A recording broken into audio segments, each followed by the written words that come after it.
everyone, and welcome back to another episode of the TB&J podcast. I am your host, Jeff Ackerman. Across from me is one of my best pals in the whole world, D. How are you today, sir? Hey, Jeffrey, it's good to see you, sir. It's always good to see you as well, sir. Always a no pleasure. Troy this time.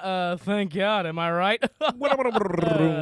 Just kidding. We love Troy. But we are covering Peacemaker, which normally, if this was a normal year where we all had normal lives, we would do like an episode a week following the release of the show. You know, We're going to do like one this episode podcast. for the first 5 episodes of Peacemaker, even though there's only 8 in the season. You don't listen to podcasts much. You just happen to be, opening up your podcast thing, and you're like, look, TB&J updated after like fucking a month or 2 months or whatever. Did I fucking subscribe to this? What the fuck? I forgot they existed.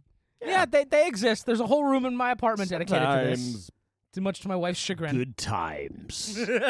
So, without further ado, Not unlike medieval times. hey, In medieval times, Excalibur has been lost at the sea. I feel like your old-timey presenter is borderline Joker. Like they're very close. Well, he has a lot of, majesty in his voice, does he not? I guess maybe. Certainly Mark Hamill for sure. Ah, Joker light. Joker light. Light. All right, D. So, Peacemaker. Let's do the 1 through 5 of season 2 here. Are we thumbs up or thumbs down so far on this series? How we feeling? It's a thumbs up. I mean, Is it? Yeah. So funny enough, people have been coming down a little bit on the Peacemaker. Yeah, I'm sure. The boy doesn't like it as much. Blames the song, and I'm like, Oh, I love the intro. First of all, I love the song. I made it a playlist on Pandora, and it has not disappointed. That's awesome. I'm glad. Gotten really into the heavy because of it. Band is amazing. But yeah, like that song really fucks. Not even that into their other jams as much. Maybe like 1 or 2. Apparently, it was the lead singer is the backing vocals on one of those Macklemore songs. Oh, no kidding. Yeah. That one about like AIDS or something, or gays. Yeah, one of those Trans rights. Macklemore songs. LGBTQ, Sure. plus minus. I do love Subtract the intro. divided by 3. The intro and the elaborate dance number that accompanies it was a huge surprise when I and they watched change Peacemaker it first all the episode. time. They change it, like little bits of it, little bits. Yeah. They change all the time.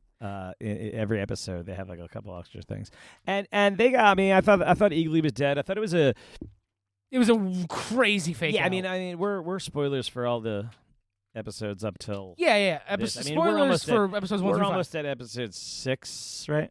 6 will drop tomorrow. No, I think it's tonight. Well, is it tonight? According to everything, it's Thursday. Man, fuck you, mama. So maybe tonight, but it should be tomorrow. Nah, bro, let's fucking get. I don't know. That's stupid. That's beyond me. I don't make those decisions. But Peacemaker season 1 here opened with like a 98 on Rotten Tomatoes, I think. 99 maybe. No. Season 2 has an average of 94 apparently. So it's still like fucking incredible. What a drop. I mean, you should cancel That him. might be the series as a whole Cancel him coming like down. Kimmel.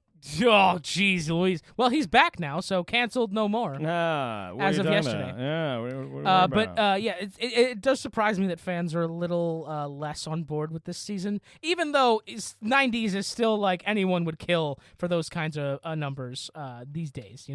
People really are struggling to make like hit TV shows. It seems like these days. I mean, I don't know. Who knows what a hit TV show these days? I think it just means that you need to justify these budgets. Oh, for sure.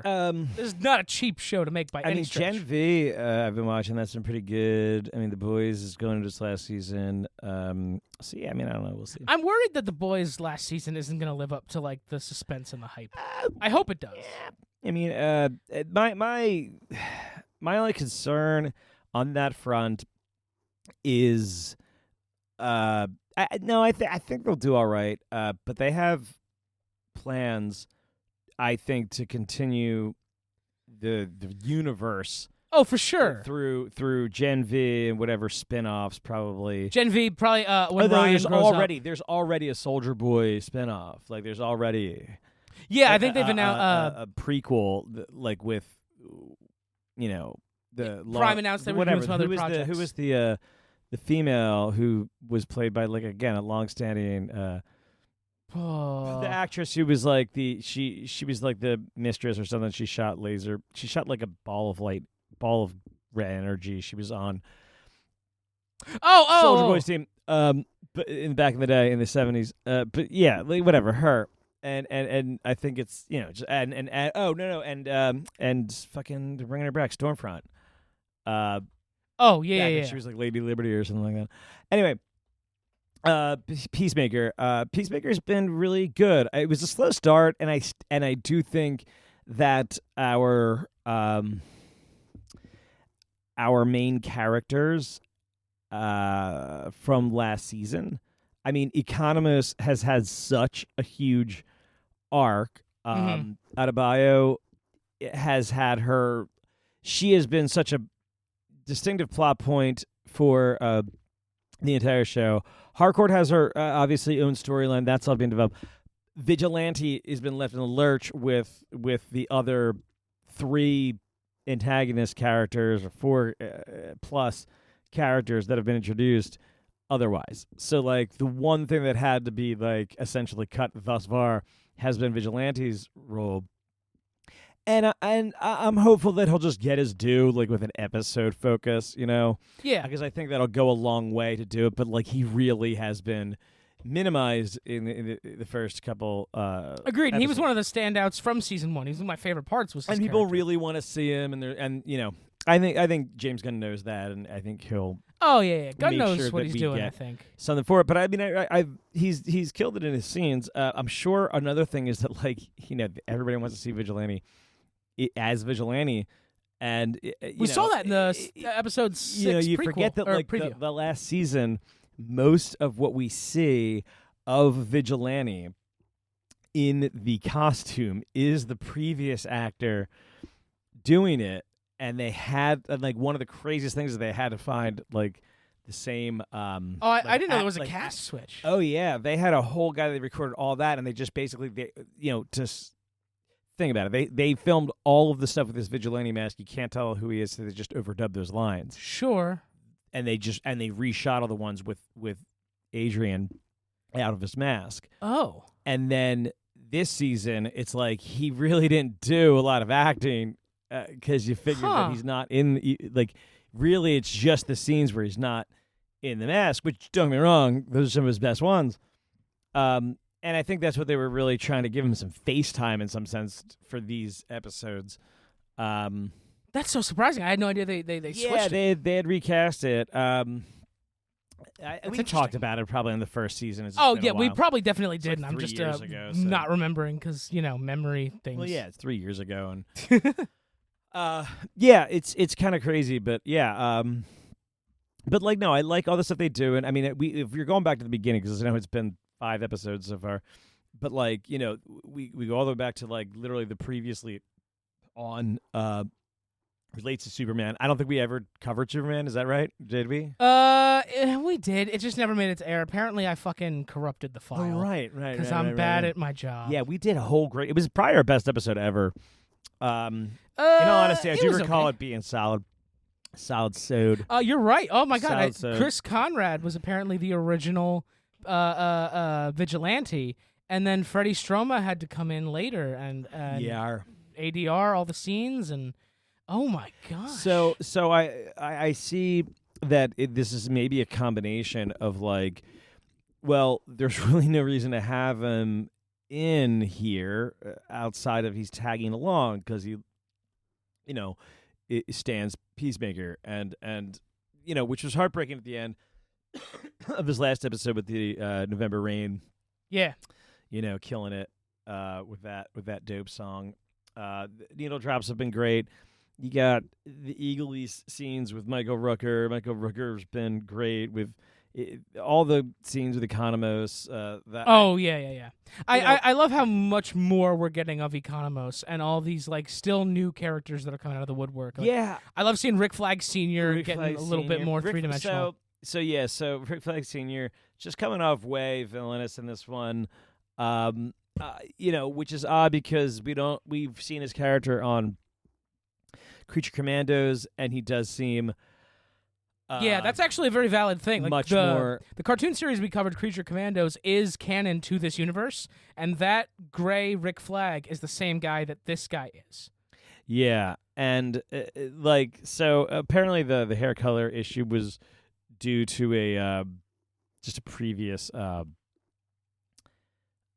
role that he was playing, and it was like he didn't have it, so then it was in Superman. Yeah, it's something so that can he easily did it be like here. hand waved away. So they do that, and what we see though, forming with this, obviously you can chalk everything up to just he's upset about his son, and Ricky Flag Jr. and that he'll turn otherwise. But what I see kind of happening there is like something transpiring that he's all so follow his same line on Creature Commandos. That's what you're gonna see with his character. Yeah. And what you're getting is that like, okay, he's the good guy, okay, but he's doing a dumb thing. He's going against it. Kind of like Andy's like clearly being shown as like kind of like very sexually promiscuous, like in unprofessional ways. Like honestly, Yeah, they're going almost out of their way to show Flag as like he's a general, and I'm sure the country loves him, but like he's not a squeaky clean motherfucker. Well, here's the thing: is like obviously we're seeing that side of it, and I think they're putting that in there, but it's also kind of played as like kind of spy wet work stuff. Like you got to play people to get stuff. Yeah, he probably is responsible for Harcourt's situation because once he finds out. Oh yeah, I she's imagine involved, the twist coming is that Waller in Black Book. Yeah, I did. and he puts it there so he's as like a last ditch effort. But sure. Either way, the what you'll see. So he does all that stuff, and then what I guess is that at some point, however this plays out. You're obviously going to get Tim Meadows' character, I think, turning to the who I just fucking love. Yeah, he's already an 11th Street Kid, Yeah. I absolutely adore him. And though I could see a heroic. Sorry about his bird blindness. I could see I could see a heroic sacrifice from him at some point. But what you'll get is probably Rick Flag Sr. understanding or turning sides and realizing. Maybe forgiving him. Who knows? Because maybe he brings the other Rick Flag back, which I could see as an interesting dynamic to bring his kind of doofus other version. Yeah, the other Rick Flag is kind of a doofus. He's kind of a doofus, and I could see that being a fun dynamic for them to play. Not to mention being able to bring him back for Peacemaker 3 or something like that, like having that love kind of triangle thing going on. So you could do a lot with that. But it would also bring, Rick Sr. back to kind of like the show's good graces, the fans' good graces. Yeah, and I feel like no matter how this plays out, like Rick and Peacemaker have to end up on the same side of the fight, but right? Only to push it to the point where like Waller comes back or Luther or something, and they go like, look at this guy, he blackballed this he was responsible for her being blackballed. He's been like sexually promiscuous with like this employee, like because he did it in Future Commandos. He did it in he was fucking the princess. Yeah, he did it in he's clearly about to do the Sasha character with Sasha Bordeaux. The cyborg girl, and he was manipulative with Harcourt. So it's just like. And then you're going to get all kinds of drama from every way, from the Rick Flag character, from Harcourt, from Peace. Like, it's just going to be turned. So there's a lot of stuff ripe, I think, there. Who knows if any of that drama will come out. But but it's nice to know those people like may or may not have like dirt on him. Should that be like the twist we get at the end of episode 6 and it could just 8. simply result in like scandal that where you think someone on Peacemaker's side is going to be heading Argus, he gets ousted and Waller's back in because of something like that. Yeah. And, that's how this stuff plays out. But so as soon as the person in charge, the attack is is with you, you have to turn him against. You have to oust that person, and now they're with you, but they're on the outs too. That actually brings up. I have a question for you, D. So, Waller could come back as leading Argus, and they could do a very comic booky thing of just hand waving it and saying that, no one cares. I'm back. Shut up. I take orders. Blah blah blah. Right. I feel like in a pre-Trump world, I wouldn't have believed that, and I would have hated it. But now I'm like, yeah, nobody cares. Sure, she's in charge again. That's fine. And now I would have been just complete. How do you feel like it's maybe wait, saying what happened? So like if she just came back as the lead and was like, "What about all that stuff that Adebayo released about you?" And she's like, nobody cares. It's been a year. Yeah, yeah. I feel like before 2016, I would have been like, maybe that's not true. Listen, I don't like you. Not to make it political by accident, but you could do the same thing with Lex Luthor. You could, and that would be even more. Well, Lex Luthor did open a rift and start destroying all of humanity. But who cares? Well, he's people will remember that more than like crimes being broadcast on a TV. All it takes war crimes, I should say. So apparently, the end of Peacemaker and the last couple episodes, 6, 7, 8, by the way, are supposed to be like a crazy and direct lead-ins to the sequel to Superman, which is called Man of Tomorrow, and they are not. It's going to lead into Superman and not like Lanterns or Supergirl? Correct. Okay. They are not saying they've given. I feel like they've given an implication somehow that Man of Tomorrow, though a sequel to Superman, is not indicative of Superman being the main character or the titular Man of Tomorrow. Okay. So we could be. So my speculation would be that it could be some other kind of Man of Tomorrow. Interesting. Alternate Superman or something. Okay. I could maybe understand where they're going with that. Brainiac. Yeah. Something like that. And honestly, type like of situation. I feel like everybody in the world has been saying it could be Brainiac since Darkseid. Because forever. Also the teleportation door thing is quantum folding chamber is it's been proven to be a boombox. I'm almost positive now. Like they're. Oh, like the actual device. Yeah, like basically. It does look boombox shaped, and it's even got the handle at the top. The things that are said to be like dark sides. It's spelled seed. Yeah, Darkseid's situation. Yeah. So it's just somebody indicative of him. So I think so the other idea is that Man of Tomorrow is Darkseid.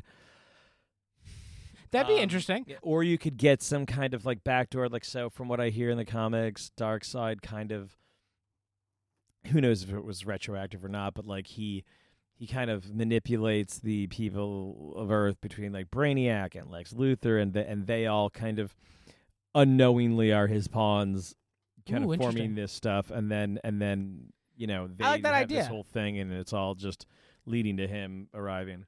I like that in the 21st century, this feels like it's the first Superman we've had that like really, really took off.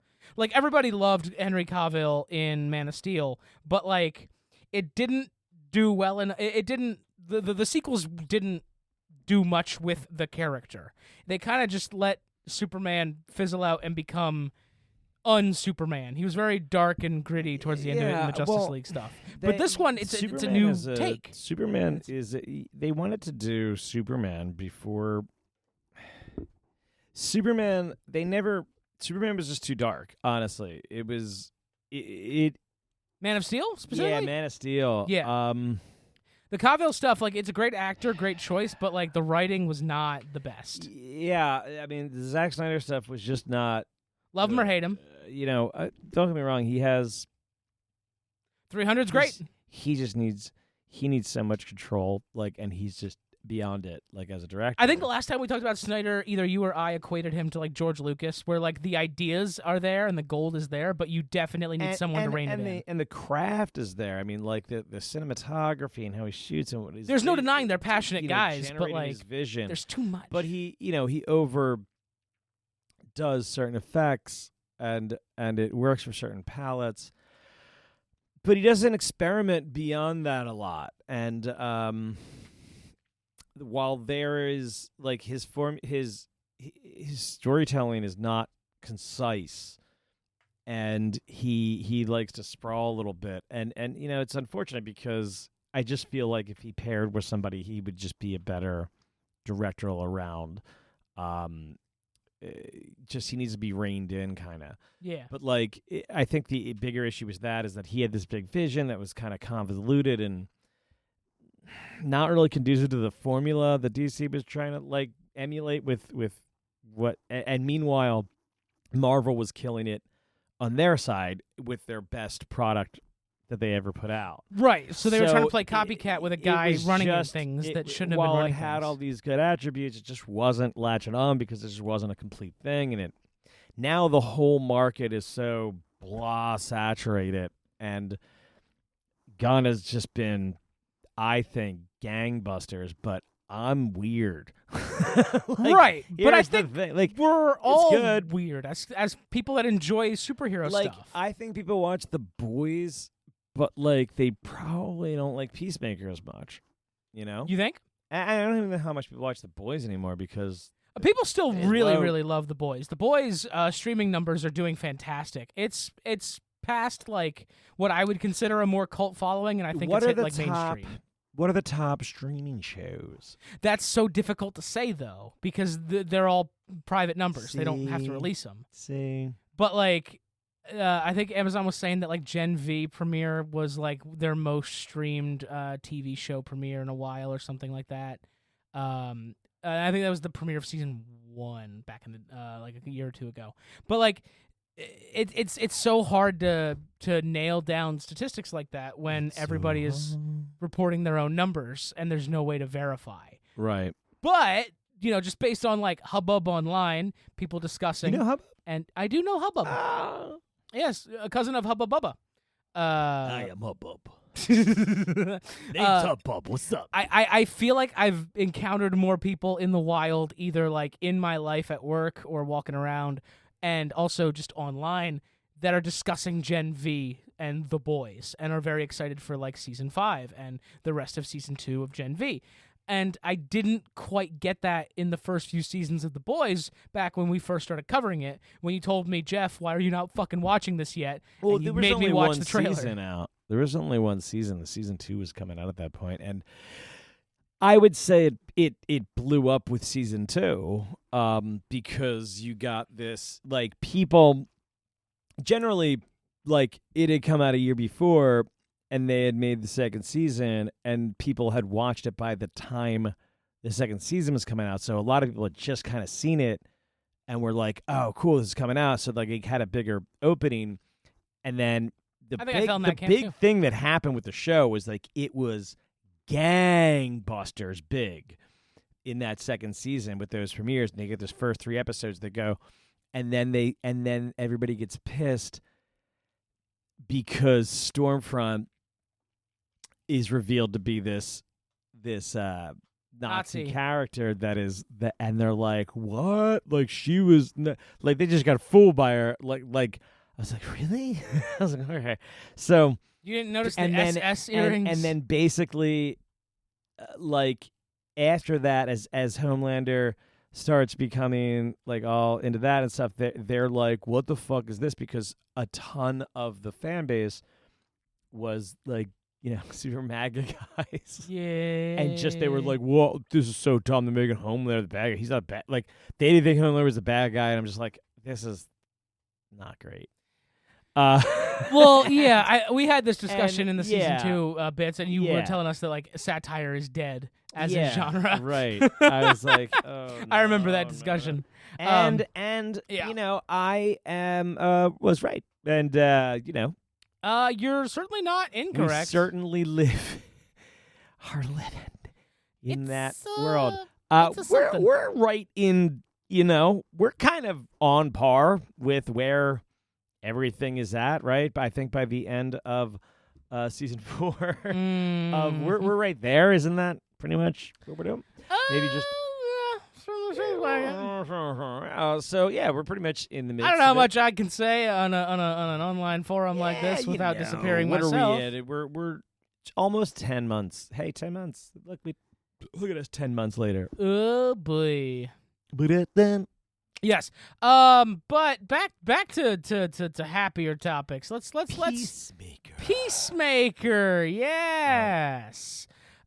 Peacemaker. So, we end off the last episode with the rest of the 11th Street gang heading into the alternate dimension to go get Chris back.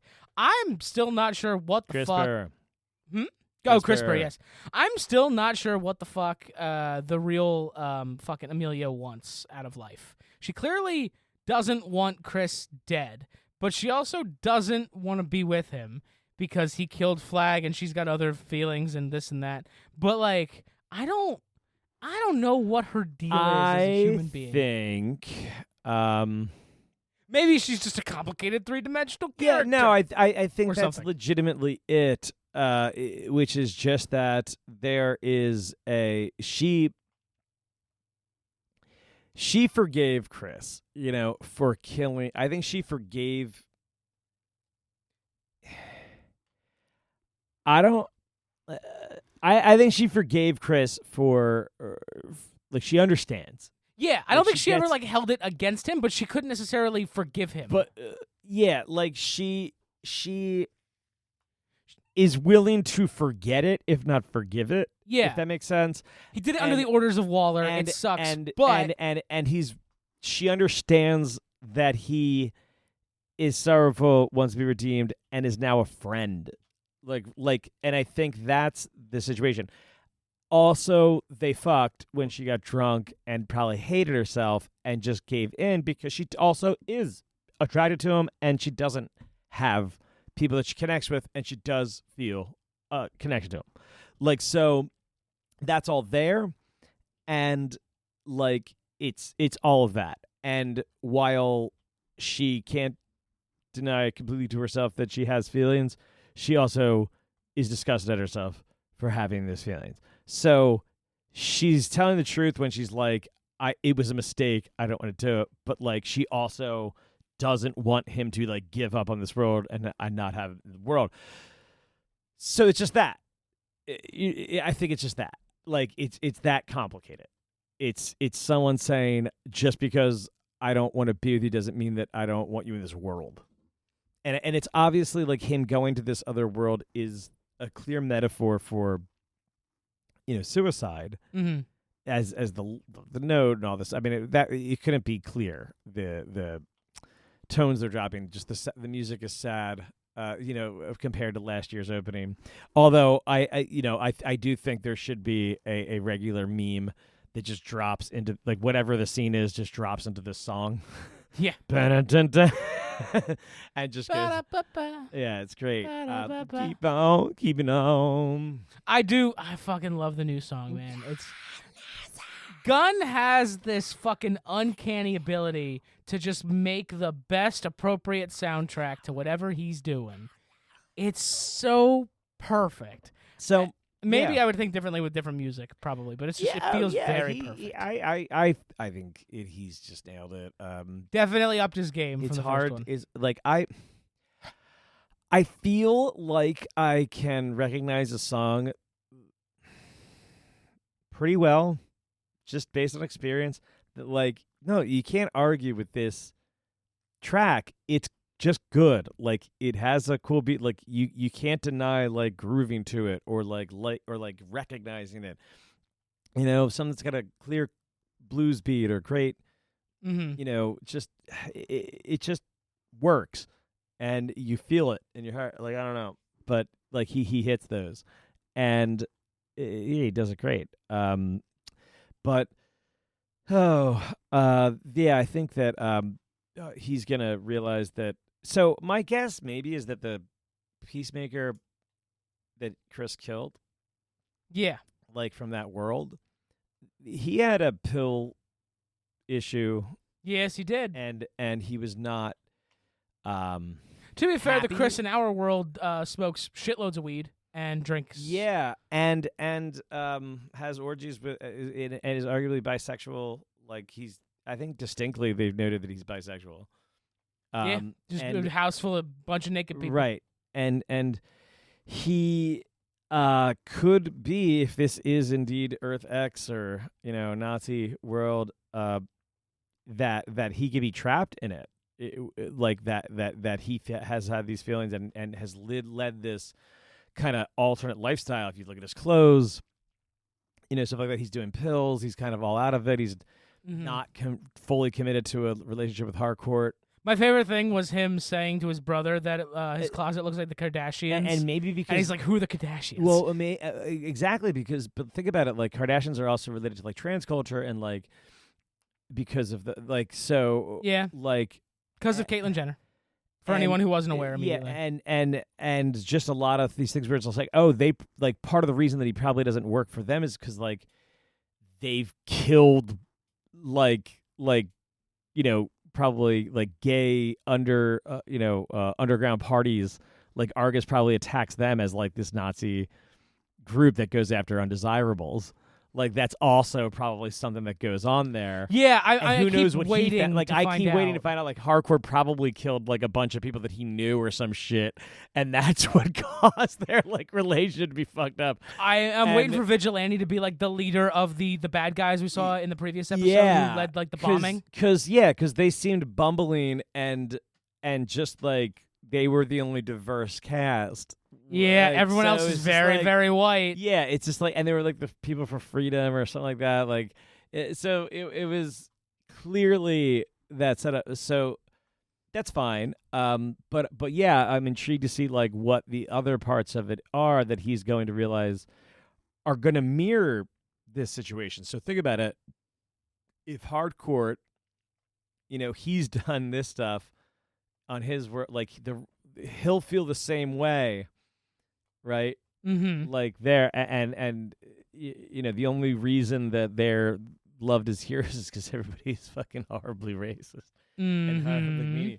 So, the Sons of Liberty was the name of that terrorist organization, and they took the local DMV hostage. Yeah. So, yeah. I mean, yeah. So, what do you gonna give us a rating? We can if you want. We still have a few more episodes for them to like really nail the end of it, but I mean the first 5. I mean, this seems like they did kind of say 6, 7, 8 are gonna be kind of their own thing because they're going to this other world. So I think we saw like the first leg of this story, the first chapter of it, especially if it was like episodes 1 and 2, and then episodes like 3, 4, 5. Or just, the first 5 episode was kind of a story introducing these characters, and then you have a 3 episode, closer, second half. I mean, honestly, like the first 4 or 5 episodes together do feel like the opening or the like start of like the season, and then we got 2 episodes of like action and stuff, and then we have an episode of wrap up. Well, I mean, you have all these characters, you have all their, and they're being kind of reset. Like, okay, with this character with this backstory is now here. They're here. They're here. Sure. They're here. And we let them go in an alternate universe. So, yeah, interesting. Cool, right? Yeah. So I have a question for you before we rate it, though. So because the terrorist organization, the Sons of Liberty, do you think we're going to get Agent Liberty in the next episode? Who is that? Agent Liberty is a member of the Sons of Liberty. I believe he's like a founding member or something. I'm going a little bit off memory. He was like a 90s... Dressed like George Washington. No, I'm a founding father. He looks a lot like Captain America, actually. But he was kind of like a good guy, kind of a bad guy. He used to work... so I pulled up his thing. He used to work for the CIA, but ultimately left. Agent Liberty, Benjamin Lockwood. He was also in Supergirl, the TV show. Like, you could see the character there. But... Yeah, so Very attractive. he was basically just a big like anti-government guy throughout DC Comics, and like yeah. that. Sometimes that was a good thing, sometimes that was a bad thing, but he was never really like. Liberty. Yeah, so he fought with Superman a few times. I believe Superwoman kills him at the end of his life, there at the end of his run or whatever. Cool.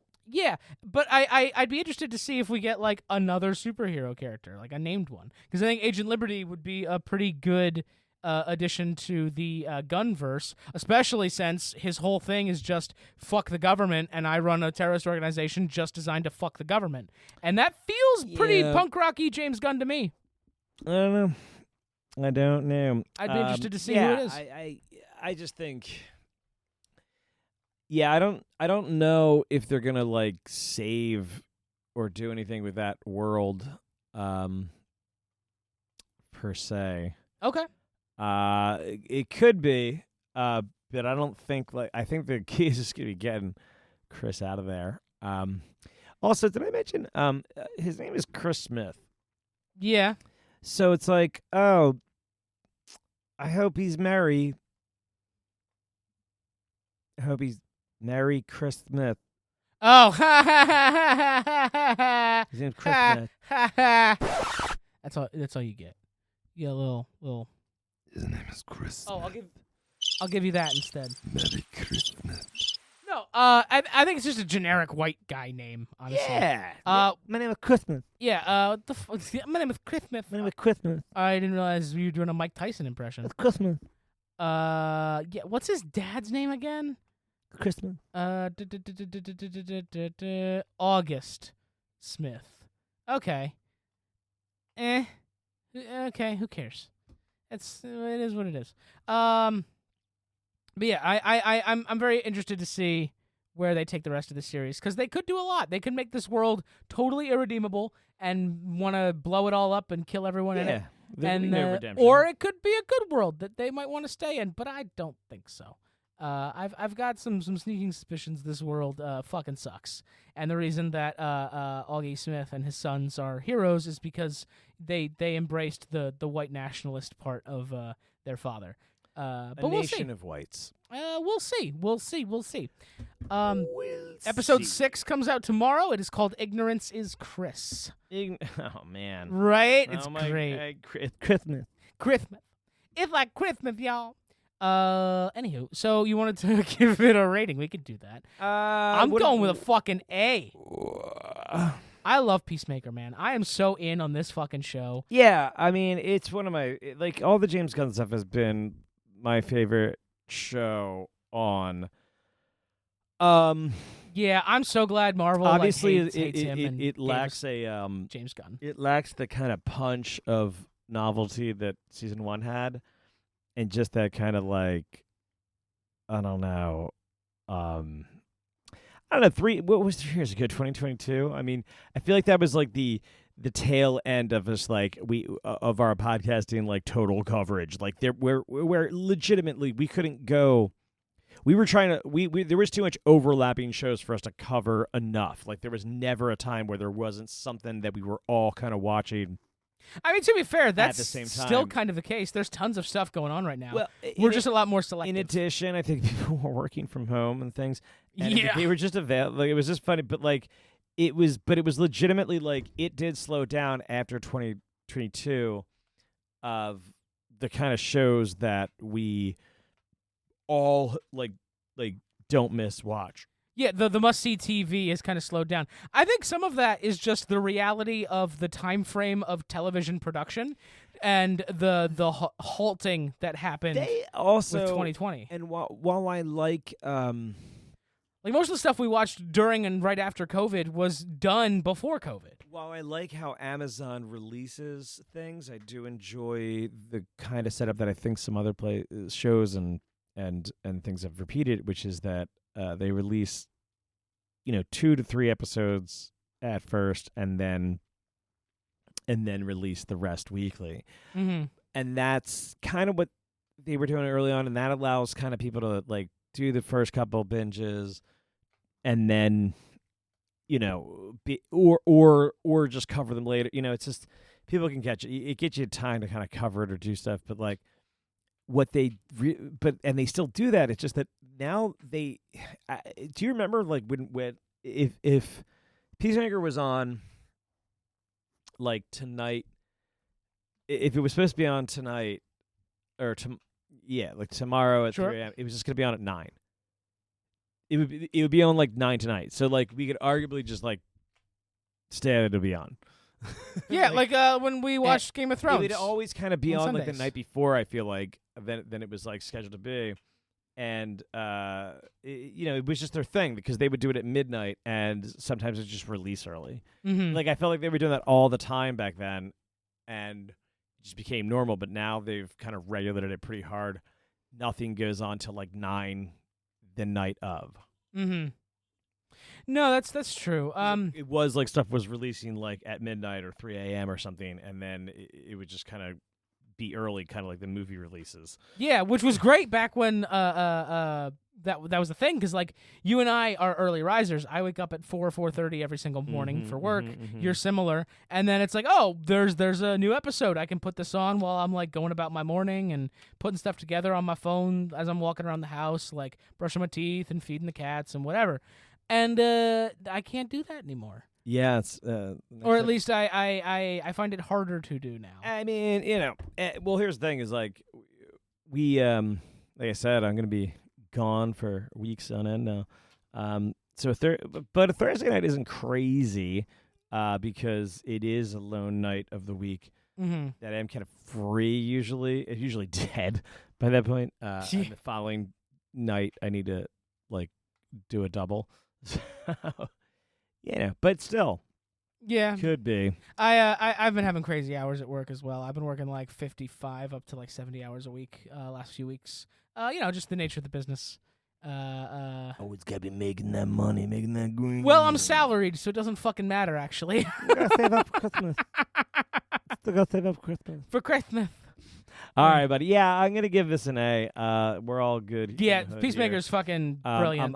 I have no notes. I have no notes, man. I mean, like it's. I have one note. Sasha is a very, very, very attractive woman. Yeah, I mean, if I'm gonna throw some shit at the wall and give it criticism, I'm gonna just I don't know. I love it. So non-committal. Some of the villains, the a little convoluted. Everybody can kind of see the Earth X stuff coming, so unless you have a big surprise, let's get on with it. I don't know if I can handle like this whole next episode being like still nothing. You know what I mean? Like obviously, like if Adebayo walks around, it's gonna be pretty quick. They're gonna figure stuff out. You know what? In the preview, I imagine we see that initially, and they know as soon as they get there. But they have to convince Chris. That'd be my guess. Yeah, in the preview for the next episode, we see them all in Argus saying like, "We came here to get you back." But you only really see Harcourt. And there's a bunch of money, and they're like blowing away. Oh yeah, they were in I think Vigilante's like lair or something. Vigilante has tons of money. Well, he's so. Economos makes the comment, you can't flush your drugs like a normal person. And I think that's going to be laid up to be like whenever Vigilante kills somebody or whatever and takes their illegal gotten goods, he just puts them in a bunker. So he's just got a bunch of illegal drugs and weapons and money that he can't use because they're evidence. Yeah, it's basically like a massive like police lockup thing. And it's just piles of money and drugs. And I'm like, what Hilarious. The fuck? I would love that. That's what I'm thinking, and I really hope I'm right. But yeah, we will. I also really want to see his healing factor. Okay. I want to know. I want to know. All right, and that concludes this episode of the TB&J podcast. Thank you for hanging in and listening.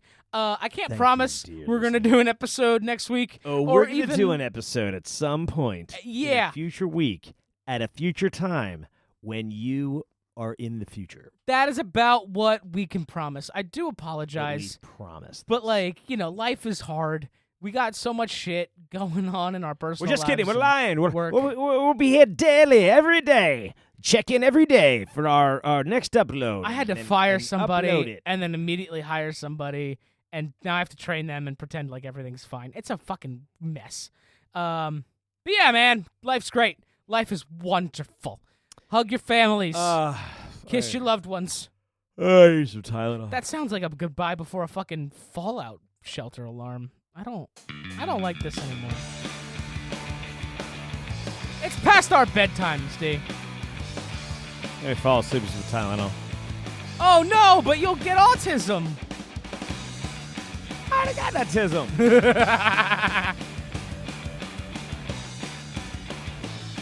I had a colleague at work present that to me as if it was fact. She's like, oh, did you hear? Like, they traced autism back. They figured it out. It's pregnant women taking Tylenol. And I was like, that's not even close to the truth. I don't need to look at what you're reading to know that's not true. Merry Christmas, everybody. Merry Christmas.